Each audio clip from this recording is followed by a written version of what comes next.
वार्तांकन रोखठोक बातमी।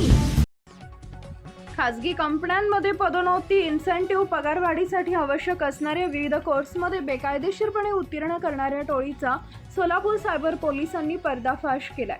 यात सोलापुरातील राजस्व नगर इथं कॉल सेंटर चालवणाऱ्या अशफाक अत्तार राहणार सोलापूर याच्यावर गुन्हा दाखल करून पोलिसांनी अटक केली आहे। त्याला शनिवारी न्यायालयासमोर हजर केल्यानंतर न्यायालयानं 21 तारखेपर्यंत पोलीस कोठडी सुनावली आहे। आरोपी परीक्षार्थीचे स्क्रीन शेअर करून त्यांना उत्तीर्ण करत होते अशी माहिती सूत्रांनी दिली आहे। आरोपी अशफाक अत्तार यांना एक कॉल सेंटर उभारलं होतं। यात 4 ते 5 तरुणांना कामावर ठेवले होते।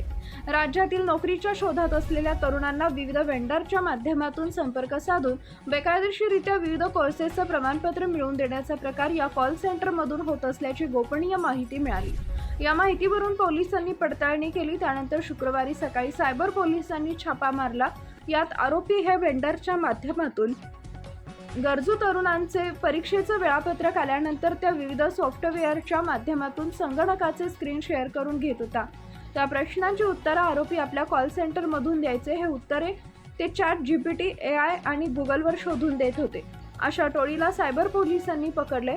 या प्रकरणी फौजदार नागेश इंगळे यांनी फिर्याद दिली आहे। या घटनेचा तपास पोलीस निरीक्षक श्रीशैल गजा करत आहेत। महाराष्ट्रातील महत्त्वाच्या आणि ताज्या बातम्या पाहण्यासाठी आमच्या जय हो न्यूज चॅनलला सबस्क्राइब करा आणि बेल आयकॉन प्रेस करा।